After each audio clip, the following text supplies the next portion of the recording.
어쨌든 우리 암은 원인이 하나가 아니라는 거예요.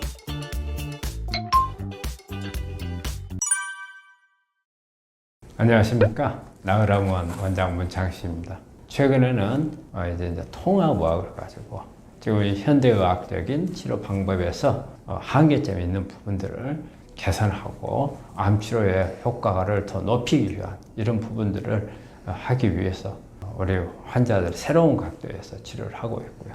이번에 이렇게 우리 촬영하는 것은 앞으로 환자들한테 좀 더 정확한 정보, 요즘에 정보가 워낙 많아요. 하지만 정확하지 못한 정보들이 있고, 이게 한번 잘못되면 정말 잘못된 정보를 가지고서 치료에 임했다가 낭패를 보는 경우도 많이 있어서 이 방송을 보는 구독자들한테 가장 정확하고 도움이 될 수 있을 만한 이런 부분들을 가지고 여러분들한테 전달을 하고 또 새로운 정보가 있으면 알려드리는 그런 역할을 하도록 하겠습니다. 그렇죠? 어쨌든 암을 치료하는 의사는 한계점을 다 느껴요. 왜냐하면 우리가 알고 있는 지식만 가지고 해결 안 되는 부분들이 많이 있고, 또 이게 충분하게 환자한테 적용이 됐다 하더라도 우리 예측을 벗어나는 부분이 많아요. 그래서 그런 부분들을 어떻게 해결할 건지 좀 난감한 경우가 많거든요. 어쨌든 한계점이 있는 부분들을 뭔가 새로운 방법을 통해서 극복을 해보려고, 그래야 치료율이 높아질 수 있으니까. 그래서 지금까지 한 15년간 그런 노력을 하고 있습니다. 어쨌든 우리 암은 원인이 하나가 아니라는 거예요.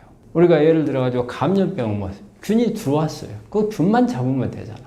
근데 이게 암이라고 하는 것은 여러 가지 원인이 모아져 가지고 정상 세포가 여러 가지 환경이라든지 이런 부분에서 견디지를 못해서 마지막으로 오는 게 암이거든요.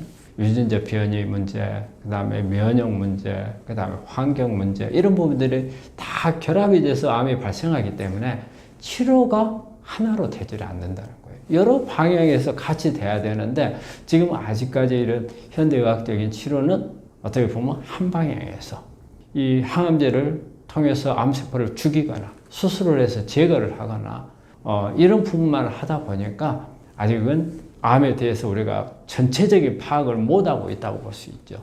그러니까는 하고 있는 나머지 부분들을 아직은 잘 모른다는 거예요. 그래서 그 부분에 어떤 맹점이 있는 부분이 취약하게 된 거죠.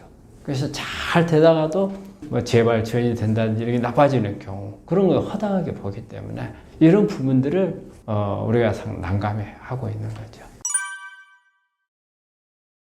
암은 일단 하나의 세포에서 시작을 한다고 봐야 돼요. 이 하나의 세포가 이제 암세포로 바뀌는 거거든요. 그런데 바뀌는데 간단해요. 아주 쉬워요. 뭐냐? 암세포가 안 죽고 계속 크면 그게 암이에요. 암은 암이라는 어떤 새로운 특성을 가지고 있는 게 아니고 그냥 우리 세포가 안 죽고 계속 성장을 하는데, 그 과정에는 어떤 유전적인 변화라든지 이게 만들어져 있지만은 우리 몸 안에 있는 면역 시스템에서 제거가 돼야 되거든요. 근데 제거가 안 된다든지, 그리고 또 이런 암세포가 살기 좋은 환경에 되어 있다든지, 이런 부분을 위해서 이렇게 만들어진 암세포가 죽지 않고 한 10년 내지 15년 동안 계속 성장을 하다가 우리가 CT나 어떤 MRI나 초음파나 이런 검사를 했을 때 하나가 혹으로 등장하게 되면 이제 이게 암이라고 진단을 받는 거죠. 암은 어떤 분들이 유전병이 아니냐 이런 말을 하는데 절대 유전병은 아니고요. 그렇다면 왜 가족들이 잘 걸리는 가족이 또 잘 걸리는가? 이런 부분들은 어떻게 보면 우리 암이라고 하는 것은 우리 몸 안에서 그 유전자에 세포에 있는 유전자의 변이가 와가지고서 이 변이에 의해서, 변이는 신호거든요. 유전자는 신호를 주는 거예요.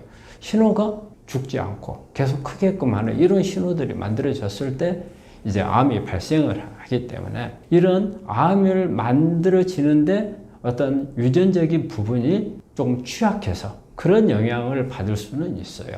그래서 유전은 아니고 이런 암에 걸릴 수 있는 취약성을 가지고 있다. 그게 이제 우리가 선천적으로 볼 수 있는 부분이고요. 그런데 사실 이 가족력이라고 하는 것은 예를 들어 유전적인 부분만 볼 게 아니에요. 사실 우리가 아버지가 암에 걸리고 아들이 걸리고 이런 부분들을 보면은 우리가 한 가족은 어때요? 같은 공동체 생활을 해요. 그래서 음식도 같이.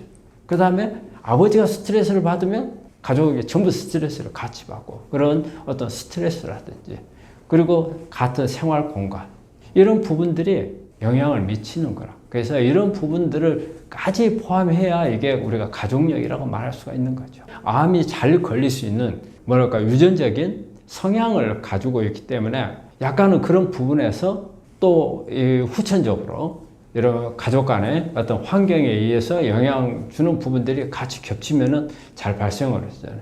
그렇기 때문에 우리가 가족력이 있다고 해서 무조건 다 모든 가족에 걸리는 거 아니잖아요. 잘 관리하고 자 가족들하고 틀리게 관리를 잘했을 경우에는 안 걸릴 수도 있는 거고 그래서 가족력은 항상 유전적인 영향 있는 부분이 있고 그리고 공동체 안에서 어떤 만들어지는 그런 요소들이 같이 관여를 하는 거라고 볼 수 있는 거죠. 우리가 잘못된 음식 습관이 있잖아요. 저는 이제 이렇게 봐요. 일단은 과식, 간식, 속식, 편식, 짜게 먹는 짠식, 그 다음에 구운 거 좋아하는 군식, 그 다음에 육식, 저는 이렇게 7가지를 봐요. 그러면 일단은 먼저 과식은 어때요? 많은 것을 먹게 되면 우리 몸 안에서는 가장 큰 역할을 하는 게 인슐린 저항이라는 게 생겨요. 인슐린 저항이 생기면 인슐린이라고 하는 것은 암을 키우는 역할을 할 수 있는 호르몬이에요. 우리가 인슐린은 당을 조절한다고만 생각을 하는데 또한 인슐린은 암이 발생했을 때 키우는 역할을. 그리고 과식을 하게 되면 이제 그런 부분이 있을 수가 있고요. 과식을 할 경우에는 우리가 남잖아요. 많은 부분이. 남았을 경우에 이게 우리가 몸 안에서 어떤 성장하는 암세포가 있다면 훨씬 더 빨리 클 수 있는 그런 영향이에요. 그 다음에 이제 간식이 이제 안 좋죠. 간식은 우리가 되게 간식을 좋아하는 사람들을 보면 저녁 간식을 좋아해요. 그럼 저녁은 먹고 어때요? 이제 자는 일밖에 안 남았어요. 쓸 일이 없잖아요. 그런데 넣어주게 되면 우리 몸에서는 이것을 다시 소화를 시켜요. 나는 자야 되는데 내 몸은 일을 해야 하잖아요. 그리고 또 남는 것을 처리가 안 되고 암이 성장할 수 있는 그런 부분들을 또 만들어줄 수 있는 거. 또 하나는 속식, 너무 빨리 먹는 거. 너무 빨리 먹는 경우는 우리가 음식을 먹게 되면 순서가 있어요. 일단 입안에서 씹지 않아요. 위에다가 신호를 해서 위에서 소화액을 준비를 해야 되고 그 다음에 장에서 마지막 최종 단계 소화를 해야 되는데 우리 씹는 거 몇 번 안 씹고 그대로 넘겨버리고 그러면 위에서는 아직 준비가 안 된 상태에서 음식이 넘어오거든요. 그래 되면 이 음식 소화하는 데 문제가 되고 그래서 결과적으로는 속식은 장을 엉망으로 만들어요. 우리가 음식을 먹을 때 우리 암 환자들한테 뭐라고 코치를 하냐면 30분 정도를 먹으라고 그래요. 시간을, 텀을. 그 다음에 음식을 씹을 때도 최소한 한 30분 이상을 씹어서 넘기라고 하거든요. 그런 부분들을 안 하고 그냥 속식 해버리는 경우. 그 다음에 이제 편식. 편식은 되게 우리 편식하면은 채식을 편식하는 사람들이 잘 없죠.